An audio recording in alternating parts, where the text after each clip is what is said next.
Shalom jemaat yang terkasih di dalam Tuhan dimanapun saat ini saudara berada. Kita berjumpa lagi di dalam renungan harian GKI Sangkrah tepat pada hari Selasa tanggal 14 September 2021. Mari saudara, sebelum kita mendengarkan sapaan sabda dari Tuhan, kita memohon hikmat dan pimpinan dari Tuhan. Kita berdoa. Mengucap syukur untuk kasih setiamu, mengucap syukur untuk setiap berkat yang boleh kami terima. Dan saat ini Tuhan, anak-anak-Mu siap untuk mendengarkan firman-Mu. Biarlah firman-Mu ini Tuhan bukan hanya meneguhkan kami, tapi juga memantapkan setiap langkah kami ketika kami berjalan di dalam kebenaran firman-Mu. Di dalam nama-Mu kami berdoa dan mengucap syukur. Haleluya. Amin. Saudaraku yang terkasih, pasti kita memiliki yang namanya smartphone, ya.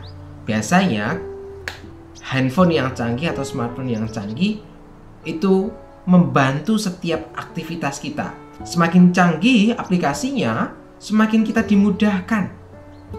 Dan semakin canggih pula, selalu ada update-update terbaru.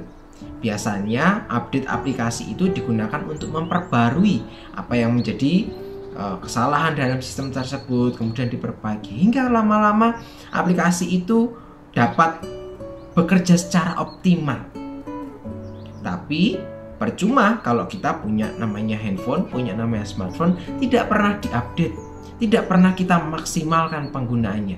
Ya, tentu dia hanya sekedar alat elektronik biasa yang tidak memiliki fungsi secara spesifik. Tapi kalau kita mampu memaksimalkannya, tentu banyak aktivitas kita yang akan terbantu oleh karena adanya smartphone atau handphone ini. Nah saudaraku, sama seperti dengan kehidupan kita.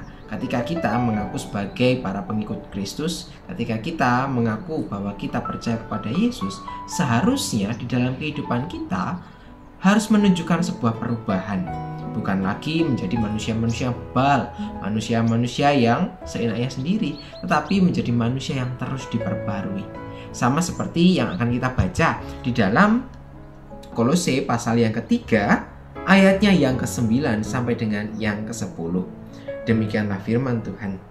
Jangan lagi kamu saling mendustai, karena kamu telah menanggalkan manusia lama serta kelakuannya, dan telah mengenakan manusia baru yang terus-menerus diperbarui untuk memperoleh pengetahuan yang benar menurut gambaran Khaliknya. Nah saudaraku yang terkasih, di dalam Kolose 3 ini, terlebih kalau kita membaca di pasal-pasal sebelumnya, terlebih pasal 1 ke 2, kita mengenal bahwa Kolose ini adalah merupakan sebuah surat yang ditulis oleh Paulus untuk jemaat di Kolose, ya. Mereka jemaat Kolose tergolong sebagai orang-orang baru yang barusan mengenal Tuhan. Mereka hidup di dalam pertobatan, mereka hidup baru, yang artinya mereka telah menerima. Tetapi ada kendala ketika mereka menjalani kehidupan, yaitu apa? Mungkin kalau kita baca di pasal yang kedua gitu ya, mereka masih saja hidup di dalam cara hidup mereka yang lama. Dan tentu ketika Paulus mengetahui apa yang terjadi di jemaat Kolose, Paulus mencoba mengingatkan bahwa ketika kita sudah menerima Yesus, ketika kita sudah menerima Yesus sebagai sang juru selamat kita, seharusnya kita meninggalkan cara hidup kita yang lama, tetapi kita terus memperbarui hidup kita, dan kita telah menjadi manusia baru. Untuk itu sungguh layak ketika kehidupan kita sehari-hari terus memperbarui diri. Artinya apa? Selalu mendekatkan diri kepada Tuhan, mencoba untuk jauh dari perbuatan dosa, dan selalu mengupayakan kasih Allah di tengah dunia. Nah saudaraku yang terkasih, di dalam Kolose 3 ayat 9 sampai dengan 10 mengingatkan kita bagaimana kita menjadi orang Kristen saat ini. Ketika kita sudah mengaku menjadi orang Kristen, apakah kita hanya menampilkan cara hidup yang biasa-biasa saja? Tentu tidak. Ketika kita mengaku sebagai pengikut Kristus, seharusnya setiap hari kita diperbarui dengan semangat untuk mau mengasihi, semangat berbuat baik, dan semangat untuk menyatakan kebenaran firman. Memang ketika kita menjadi orang Kristen, mungkin tantangannya adalah kita mudah untuk mengatakan, Dengan mudah kita mengatakan, oh iya, saya paham tentang apa yang Tuhan mau di dalam kehidupan saya. Saya paham tentang firman Tuhan. Namun yang menjadi tantangan adalah bagaimana pengetahuan itu, pemahaman itu, ya, kebenaran firman itu diwujud nyatakan di dalam kehidupan kita. Dan inilah ajakan yang Tuhan ingin diberikan kepada setiap kita. Tuhan mengajak kita di setiap hari kita terus melakukan perbuatan baik. Sama seperti tadi, kita harus selalu memperbaharui diri.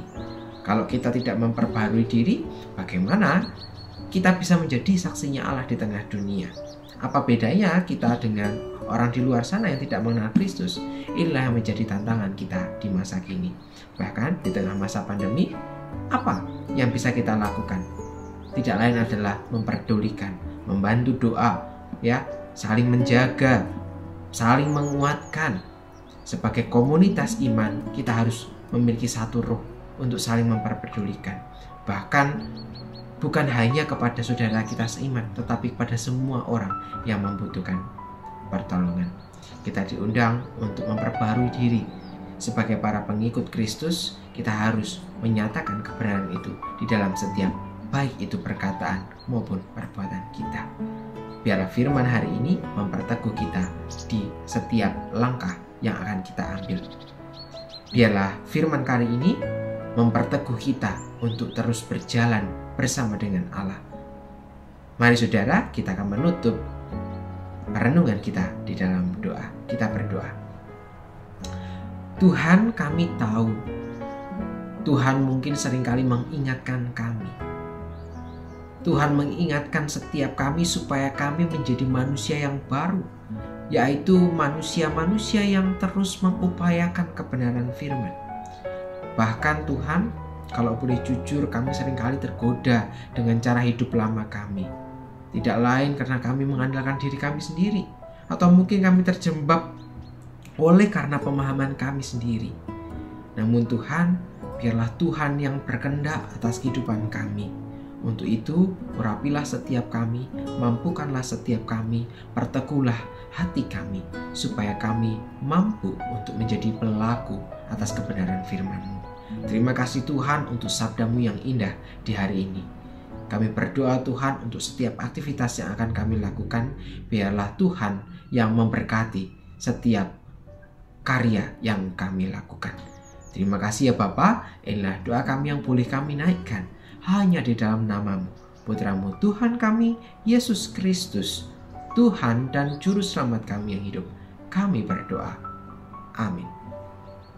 Saudaraku yang terkasih, demikianlah perenungan kita di hari ini, tepat dari Selasa 14 September 2021. Selamat melanjutkan aktivitas dimanapun saudara berada, tetap semangat menjalani pandemi.